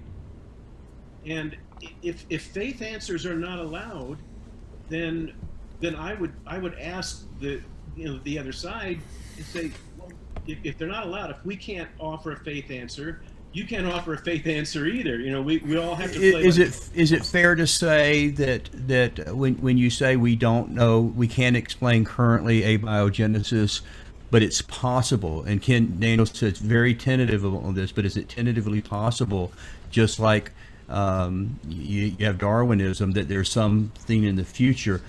Is that maybe, could you call that a valid philosophical answer, not a scientific answer, because we don't have the experiments, we don't have the observation, but it's a philosophical answer rather than just calling it a faith? You know, that's a pejorative with the atheist, so you don't want to call it a faith answer. Well, but this came from a scientist who was. So the guy's not a Christian. The guy at not a Christian. He's an atheist. And he came out and said, "We believe this by a leap of faith." But the possibility that science may discover something is certainly not a scientific principle. That is a philosophical answer. It's not a scientific one. It wasn't arrived at through some type of scientific means or methods. So obviously, it is a philosophical answer. Now, is it possible? And the answer is yes, it's possible. But John Loftus said it's possible that God exists also. So what's possible and what's actually something that is worth believing in is something that that we think that we have enough reason to put our faith in. Those are two different questions. So I sometimes it kind of frustrates me, you know, and I don't want to be derogatory here, but sometimes it kind of frustrates me that that sometimes I feel like we have to make sure that we're all playing by the same rules. If we can't offer faith answers, and I don't ultimately believe in faith answers anyway, because I don't think faith is the foundation of Christian epistemology anyway. But if we can't offer faith answers, then nobody should be able to offer faith answers. And let's recognize that these are serious problems. And if Meyer seems to be telling us that spontaneous abiogenesis is impossible, if that's the case, and he really is making a case for that, then at that point we have to face some really, really tough questions. At that, you know, where does that leave an atheistic framework that's trying to tell us that spontaneous abiogenesis occurred all by itself without the help of any divine being? I think we had also something from Mike Cahill about this, a parallel between DNA information and some of the complications that involves. And Mike, if you're with us still, I don't see you. I'm here. I'm invisible, I guess, but I'm here. Okay. Yeah. Oh, there you are. Okay. Yeah. Yeah, my specialty right now in my career is orthography, which is writing systems, especially developing writing systems for languages that have never been written down before. That's my 10-second explanation. The thing is, and because of a translation, you want to give a little more background? Okay, well, I'm working for SIL, International Summer Institute of Linguistics, and Wycliffe Bible Translators. So developing writing systems for unwritten languages is a step toward getting Bibles out to people in those particular languages. It's one of those essential steps. Okay, so the thing is, if you're writing something, you can decide on a script, Chinese script or Latin script like we write English in, or some of the Burmese or Indian scripts like there. And there's a system that you have to do. Now, the thing is, it's more complicated than just saying there's information in there, but there has to be a system in place to even interpret the information. Now, once you've got the writing system, let's say we choose Latin, then we still have German and Italian and Spanish and all those that are still written with the same type of letters, but there's different systems in place there. And so I think I'm still developing this a little bit, so I may not be totally coherent, but I think the basic point is there's parallels with DNA that also, it's not just the sequences of DNA, and it's not just how they're interpreted, but there has to be a whole system in place for the system to even start there. And so the information in DNA is only part of the problem that purely materialists face. So it's the incredible information which is alluded to quite commonly, but also it's just the thing that who decided, how did it decide of these 4 different bases? How did it decide that this sequence would do this amino acid in the protein? It gets really messy and complicated. Stephen Myers might deal with that in some of his new book. I haven't read the whole thing. If he doesn't, then there may be something a little bit more complicated than even we're usually talking about there. So that's my main point on that, just the parallels between human writing systems and this whole DNA here.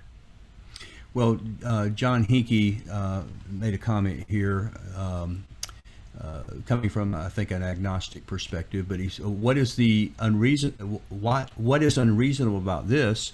We don't know how life began, but since natural processes explain everything about the development of life, then it seems likely that natural processes also explain the origin of life.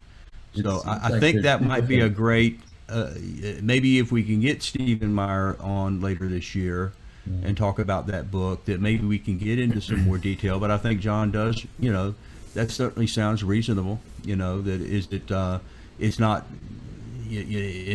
from that perspective, not merely a leap of faith, but it's a logical conclusion based on things that we have already learned. I think that's maybe what John's trying to say there. James? Yeah. Well, Steve has a thought in that second video. It's only 4 minutes if you wanted to run. Oh, yeah. Just briefly, let me introduce this concept, and it kind of goes along with what John has brought up.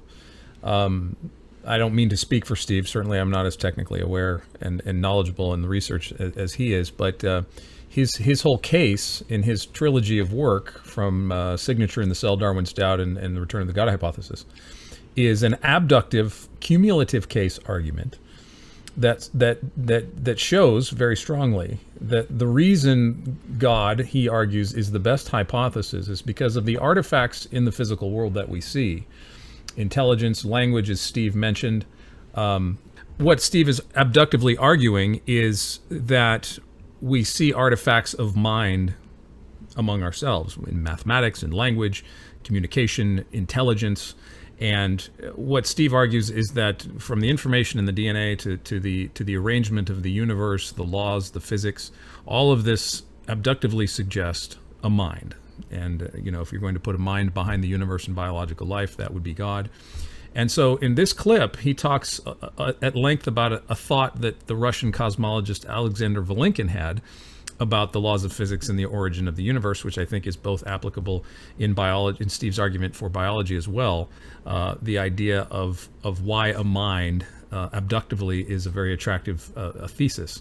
And so Vilenkin, just to set up, Vilenkin is not a theist by any stretch of the means.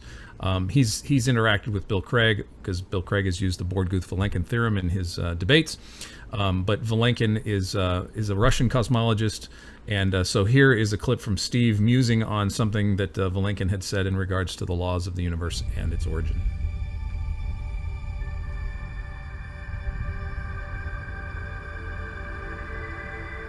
Yeah, I came across this in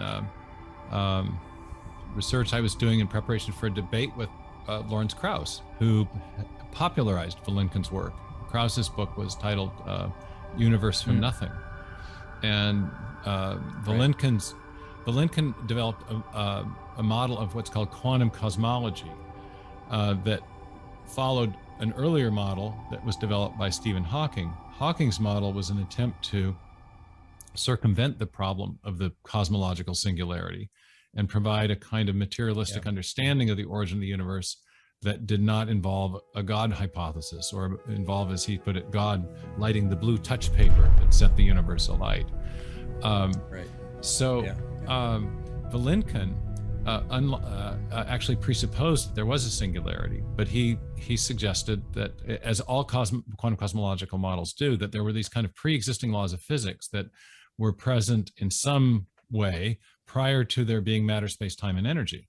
And that the laws of physics, the laws of quantum gravity, explain the origin of the universe. But then Vilenkin raised this very perceptive question, philosophically perceptive. He said, on what tablet could these laws have been written on before there was matter, space, time, and energy. And now this is me. After all, the laws of physics describe the interactions of matter and energy within space and time. So if there's no matter, space, time, and energy, what are the laws of physics doing at that point, and where do they reside? There must be, as then Vilenkin observed, they must be purely mathematical. They are purely mathematical. There's no physics that they're describing at that point. And yet math in its pure form is conceptual. It exists in the realm of the mental. And so then he asked the rhetorical question, the great rhetorical question, are we therefore saying that mind predates the universe? Is that the implication of these new quantum cosmological models? Interestingly, Hawking tumbled to a very similar, though probably for him unwelcome, insight when he asked the question, what puts fire in the equations that gives them a universe to describe? In the book, what I show is that I develop a kind of a robust cosmological argument where I say, if you accept the evidence that we have, the multiple pointers we have to a true beginning, whether it's the evidence from observational astronomy, the singularity theorems of Hawking, Penrose, Ellis, or the proof based on special relativity of Borg, Guth, and Vilenkin, that the universe did, as best we can tell, have a beginning. Then the ancient Kalam argument has a lot of force, because we can say then whatever begins to exist must have a cause. The universe did indeed have a cause, as best we can tell. Therefore, there must be a cause that is separate from the universe, that transcends the universe, and has properties, as it happens, that correspond to those that we associate with God. The ultimate atheistic argument is the claim that, well, we can explain the universe from nothing, but just the laws of physics. Well, laws of physics are mental realms. Getting the laws to produce the solutions you want requires an input of information. That's also coming from the mental realm, from the mind of the theoretical physicist who's doing the modeling. So I think there's something, so even the attempt to get around the standard Kalam cosmological argument leads inadvertently to a reaffirmation of a God hypothesis. It requires a pre-existing transcendent mind as a condition of the modeling that's taking place. Well, okay, I have another statement from John over here. Let's see.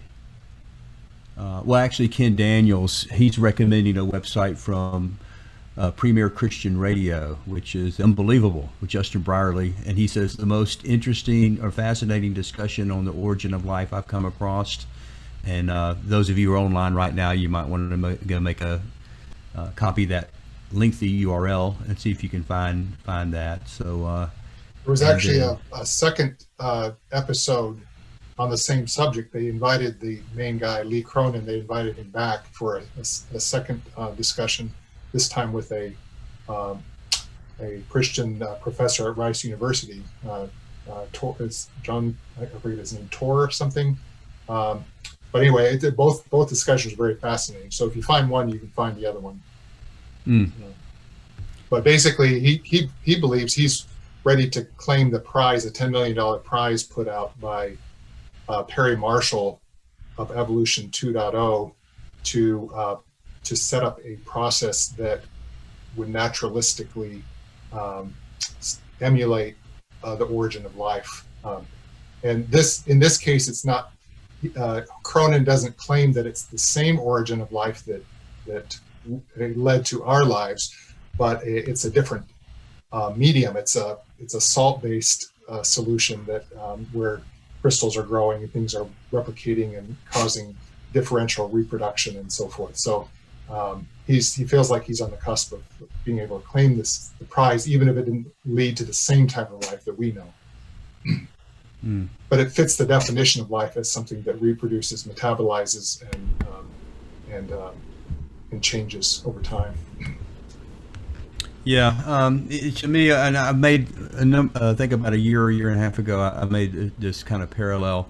One of the few things I remember from middle school is learning the fascinating story of spontaneous generation, and how the medieval people believed that if you left garbage alone long enough, garbage by itself would spontaneously generate maggots and flies, and they had observed this. And so this is the idea, where did flies and maggots come from? a pile of garbage left sitting alone is going to produce this. Now, science, in a very early victory of modern science, a controlled experiment by removing any flies that could lay eggs in the garbage and observing the garbage pile, come to find out, without the introduction of laying flies, the garbage never produced maggots or flies. And so spontaneous generation was shot down until we have the idea comes along that you just didn't give the garbage long enough. If you gave it enough time, millions and millions and millions of years, that non-life pile of garbage is going to produce not just flies and maggots, but the entire taxonomy of all life as we know it, including a Zoom room full of people from different parts of the country or even around the world discussing it right now.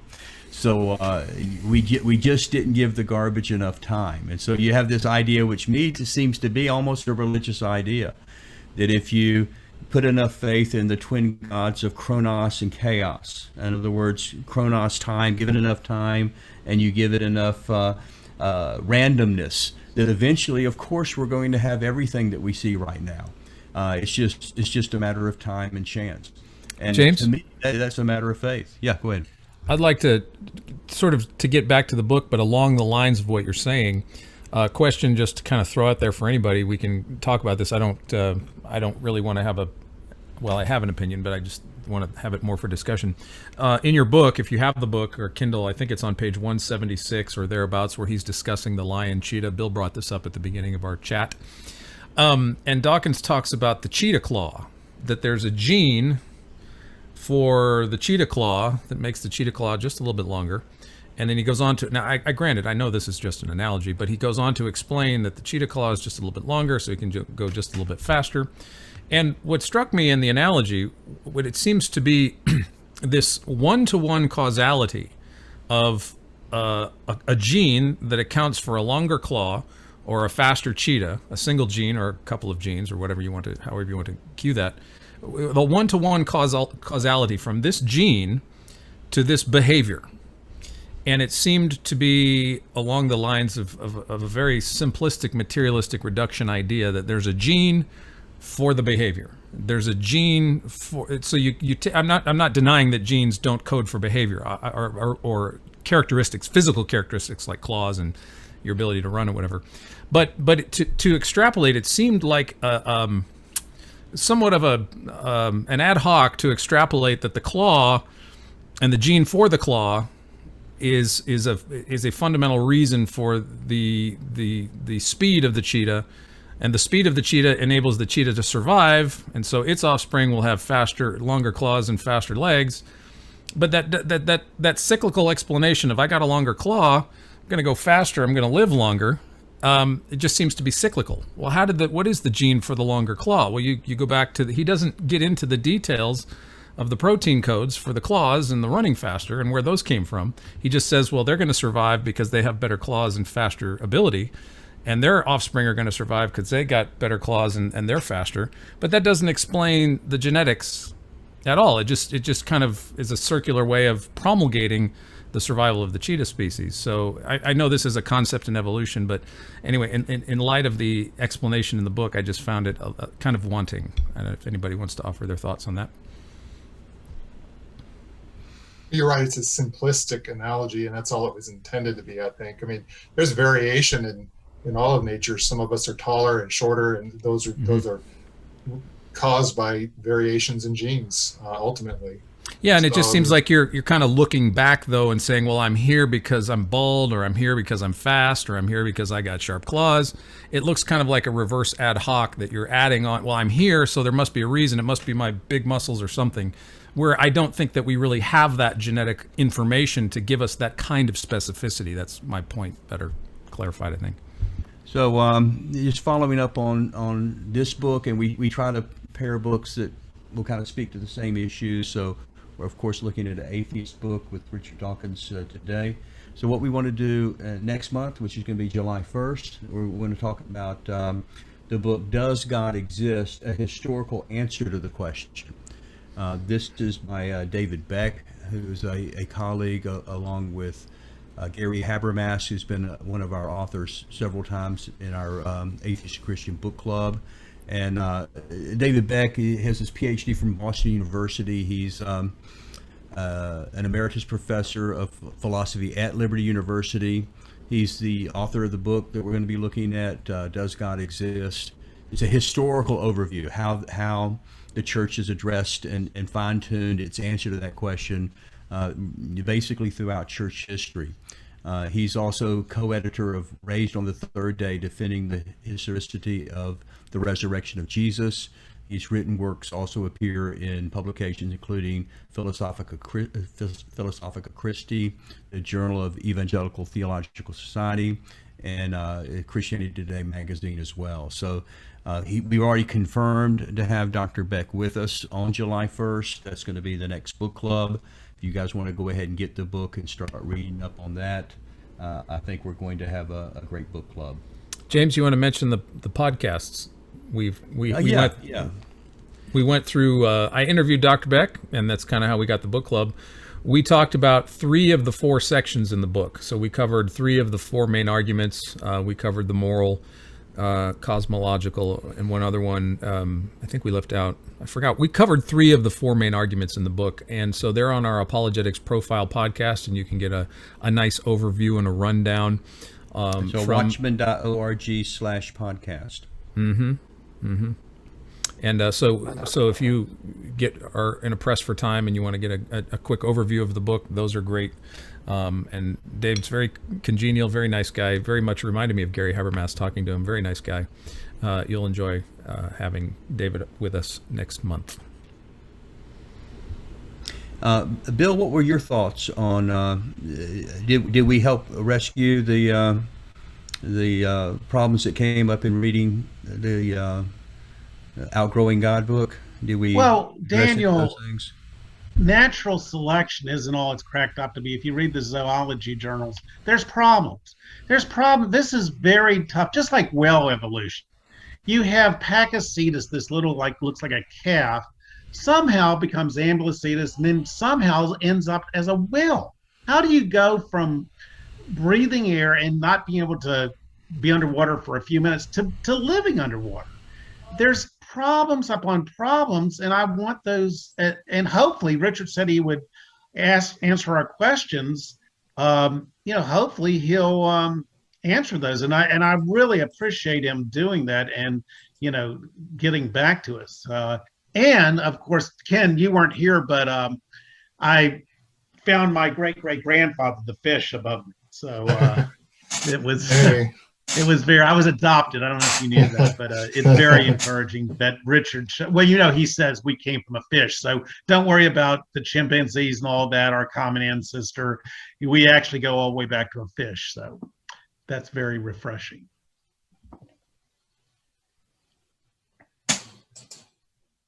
Yeah, Bill, if you don't mind me asking, I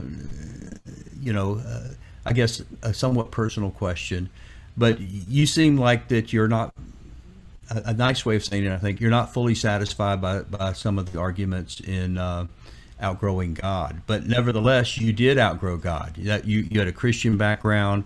You began to have doubts and questions. You've talked before about Bart Ehrman and his influence on questioning the text of the Bible.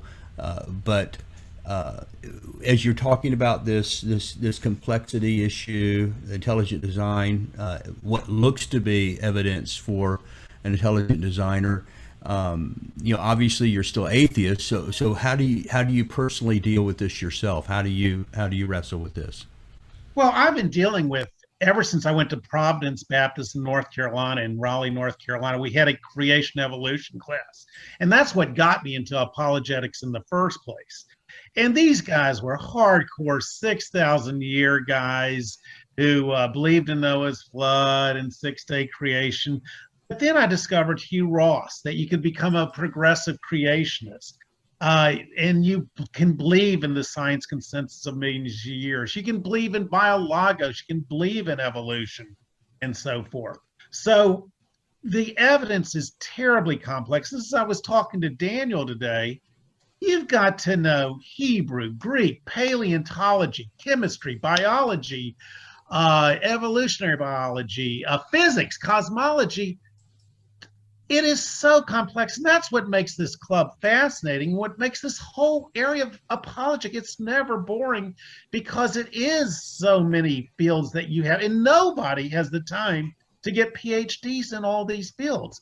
So I'm just doing the best I can. I do find Stephen Meyer very compelling, very lucid. He's an excellent speaker, but so is Richard Dawkins. I just wish I had more content and more evidence. And he did give some evidence, but I'd like a lot more. And that's it.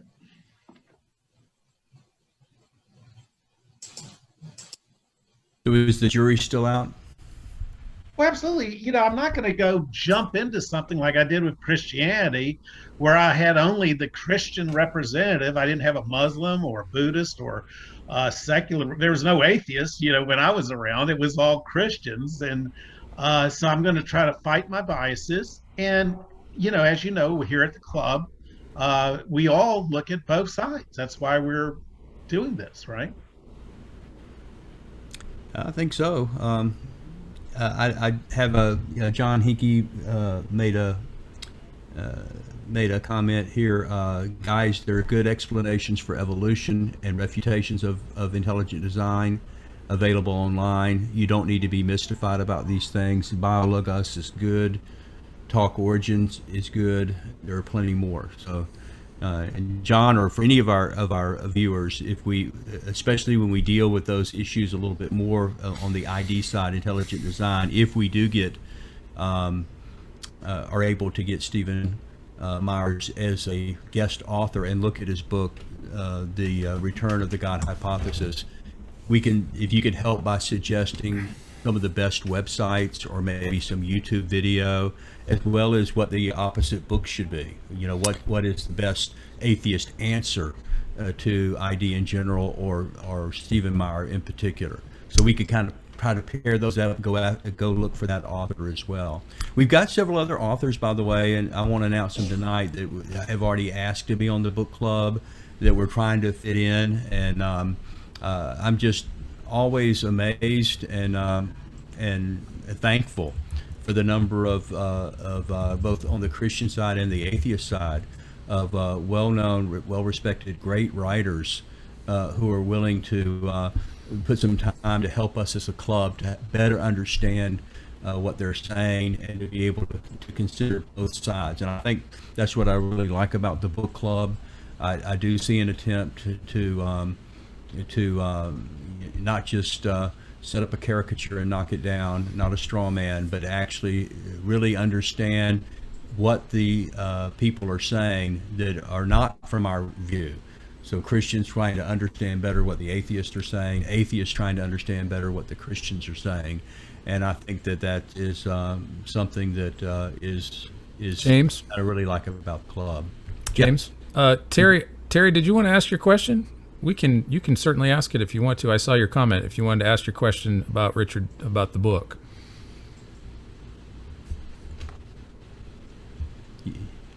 Terry, if you wanted to unmute to ask it, or would you rather us just read it? You can text it to us. We could read it if you'd rather. She's trying. Okay. Trying. Anyway, it'd be great if we could get Stephen here, wouldn't it? A few months from now. It's a very real possibility. They emailed us today, so you're open there, Terry. Okay. No, my only question was, I didn't think we really talked about the book. We didn't talk about what was in the book. So if I were Richard Dawson and I did watch this, I would say, I didn't discuss what I wrote, so I'm not really interested in answering any questions. I didn't have a question. Okay. I just thought we didn't really. What would have been a good thing for that was in the book that would have been good for us to talk about? We spent all the time on the DNA, and that's not really. I mean, the whole thing was a beginner's guide, so it had a lot of information that was rather interesting to me. Maybe not to you guys, but if we're going to read the book, then we ought to discuss what's in the book instead of having future authors on the show to discuss their comments about it. I mean, it's just my opinion. And I thought one of the things that he said that was excellent is that it's a book club. Perhaps having debates all the time takes it away from learning what the author is trying to say in a book. And I kind of agreed with that comment based on last month's book club. You know, the two guys that was pretty technical, and they were talking to themselves at least as much as they were to the club members. And so that was comment. If it's a book club, then let's discuss the book. Right. If it's not, that's okay too. Then just say it's a debate. I could have read Barbara Bush's memoirs instead of this. But no worries. Just okay. Yeah, I would have liked to have seen us deal with more that's in the book as well. And does anybody have anything, maybe a direct quote from the book or something that you've highlighted? We are winding down and our time's beginning to run short here, but let's see if we can focus in these last few minutes on some more of the book's content, something that jumped out at you, either that you agreed with or you disagreed with. I do. Phil, what you got for us? Well, so there are lots of arguments and criticisms that he has against religion, against the Bible, and against Christianity in particular. And one of the quotes that I would probably offer is, he says, "One of the reasons I gave up was this. I had already worked out when I was 9 that if I'd been born of Vikings parents, I'd firmly believe in Odin and Thor." And it's kind of surprising to me that Dawkins, with his intellect, wouldn't kind of realize that there's a huge difference between the cause of a belief and the justification for a belief. So the origin of a belief really has nothing to do with the truth or the error, or the erroneousness of any particular worldview, of any particular religion, or of any particular theological grounding, because there are lots of people who have grown up with certain religions all their lives, but they eventually abandon those religions and they believe in something in a completely different religion. There are a lot of Christians who were former Muslims, and so I don't really understand why what you grew up with is really relevant in terms of whether or not God exists, whether we're outgrowing God, and whether or not Christianity or any religion is valid, and that kind of thing. I think of times when somebody says, well, there are so many religions, so it's just kind of incoherent to say that any one of them is actually true or valid. And when I think about that, I think that's kind of like saying, if you are in a math class in a grade school, you're going to have a room full of 20 students, and they may all give you a different answer on their math quiz.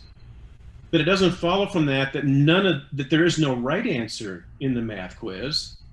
All it's saying is that you're getting a variety of answers, and most of them could be wrong, but it doesn't follow from that none of them are actually correct.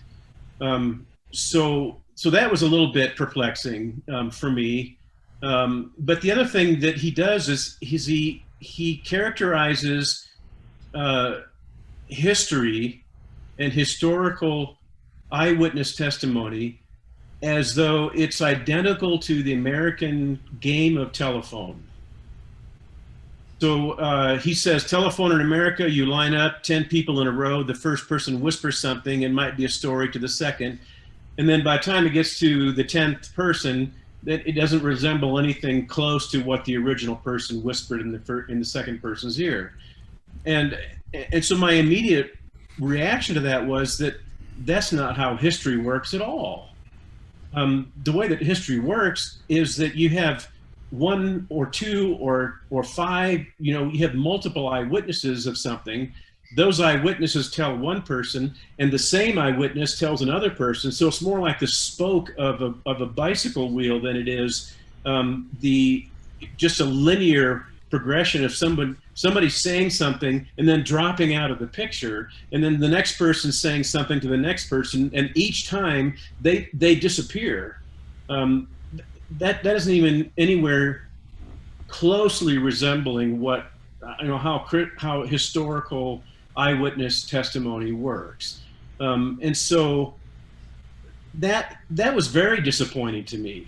There are lots of criticisms that he has against Christianity or against religion in general, that really, like I said, I can't put it any other way. It was very disappointing, because and when we talk about how he got these historical details about the Council of Nicaea wrong and so on. I know that that's not central to his argument, but for me, it really did a number on his credibility for me, because it only takes 30 seconds to Google what the Council of Nicaea was all about. Exactly, Phil. It's like, if we can't trust you in the smaller things of God, how can we trust you in the larger things of God? And Bill, Bill, that's exactly what I was thinking. And Phil, I appreciate you saying that, because for me, going through the first section of the book, I mean, I literally I was making comments on every page, and I had to stop. I'm like, it's going to take me 6 years to get through the first, 4 chapters, because I mean, even like, just throwing out here, I mean, stuff like, I mean, you mentioned the telephone game, Phil, how he mentioned that. I think that was in the first chapter. These people thought and believed with their whole heart that this was the word of God, and you really think that they just whispered it into somebody's ear one time and went away with it. And for me, hearing that, it's just like all he was doing was regurgitating this from Bart Ehrman. He was regurgitating the genetic fallacy. He was regurgitating all these like memes that we see on the internet of like just base level bottom line stuff that's been I think easily refuted, and rather than addressing some real issues. And then he makes assertions like, Abraham was a mythical patriarch. Okay, by what standard? Right. Well, and when he talks about the Council of Nicaea deciding the canon of Scripture and that being completely erroneous, so that makes me wonder if he knows anything about Christianity at all. Yeah. But whenever he says something like this, no serious scholar today thinks the Gospels were written by eyewitnesses. Well, there's no Christian scholar in the world thinks that the eyewitnesses themselves actually wrote the Gospels down, or at least not all of them. The Gospel of Luke was written by a historian who went around gathering information, and he gathered testimony and evidence. And so that was an extremely scholarly work. And so the eyewitnesses themselves, just because they didn't necessarily write down something personally, is really kind of irrelevant. So this makes me wonder if he knows anything about how history works. So I was surprised to see, it was on page 187, I was surprised to see another sort of reworded version of who made God. He says watchmakers, and this and that. And then he says, well, what explains or who explains God? And then he says the same thing he said in God Delusion, basically, that God is a much more complicated explanation than anything in naturalism. And I think that's what I've seen a lot of atheist philosophers do this. They say naturalism is simpler than theism because God has parts and all this stuff. But it's a dearth of knowledge about traditional Christian theology about the nature of who God is. So if you're at all familiar with Christian theology, you don't say who made God. At least in steel manning somebody's position, that's just Sorry. I think the fundamental problem here is that if you're going to use criticisms against a religion or a religion in general or Christianity, and your criticisms betray a lack of understanding of what you're criticizing, then that completely removes the entire impact of your argument. So if he's trying to discredit the belief in God by criticizing things that he doesn't understand, then his whole agenda of discrediting God falls apart. Yeah. And so I told James that I got through half of this book and I got so frustrated that I just thought, I don't want to read the rest of this. I had to walk you off the ledge. Yeah, it was so disappointing. But I did go back and finish it. I actually did finish it. So, but I think that's kind of the common theme. And and I don't want to be critical. I don't want to be derogatory. But that's a common theme among a lot of the atheist writers when they criticize Christianity and think that if they discredit Christianity or discredit religion in general, that they have successfully discredited belief in God. And I mean, God could exist and all the religions in the world could all be faulty, but God could still exist. Exactly, Phil. And here's the thing. The atheists, I get so frustrated with my fellow atheists because they try to hit a home run, like David Fitzgerald and Carrier with the Jesus myth thing. And even Richard Dawkins was kind of buying into the Jesus never existing. And then John Lennox called him out on it perfectly rightly, that no theologian or scholar thinks that he didn't exist, except no historian, no classicist. Right. So, it's like try to, like Ken does with Dale Allison and the Apocalyptic Jesus, try to grind out a single, try not to swing for the fences. Would you agree, Brady? I mean, that's good. Yeah, I would think so, because I mean, I'm right there with Phil that, it's like, okay, I know the Bible pretty well. I mean, I'm not an expert or anything, but I mean, I'm not going to act like I, barely have read it. And I'm seeing you get rudimentary things wrong about the Bible, and now you want me to trust you. It's like, I hope you're a better biologist than you are, a reader and studier of the Bible, because I'm confident that he is. Well, and I hope he is, but it's like, man, if you're golly, if you're this bad on this end, so now I'm supposed to trust you on the other one, and I don't doubt any of his biological credentials or anything like that, but that's, I mean, just as the Christian reader, I'm looking at this going, man, my freshman Bible students know the answer to this question. I mean, they could refute this, and I mean, they've been in college for 2 months, and I don't know, that part was just really disappointing. Well, I mean, it seems like some of your criticisms of his presentations are a little bit unfair. I mean, yeah, he used the telephone analogy, and you poo-pooed it like it was something that was completely inapplicable. But there is a sense in which, when information is conveyed from one person to another, that it does get changed in the telling. It's not like you can mock it like a little play game or anything, but it is something that really does happen. But Ken, when he says God, the Christian God is polytheistic, didn't he say that, Brady? Mm-hmm. Mm-hmm. I mean, that's just so wrong, because the Christian God is very unified, expressed in 3 different persons, co-equal, co-eternal. I mean, but again, he doesn't know about the Council of Nicaea. So, and I've heard him on interviews say he's not interested in theology. He has better things to do. His interest is biology. But you wrote a book 20 years ago that is impacting people's lives. You're the spokesperson for atheism. This is, when you deal with Christians, you've got to, won't you agree, Ken? You better know your stuff inside and out. He would have done well to run it by a Christian to get it, Thank you. critiqued before he published it. But I agree. I think you're right.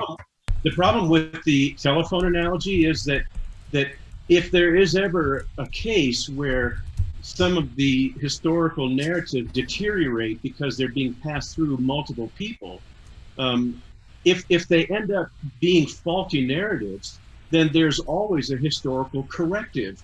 People will say that it didn't happen that way, because the gospel and the message, the historical claims of Christianity were being circulated widely before all of the eyewitnesses had died off.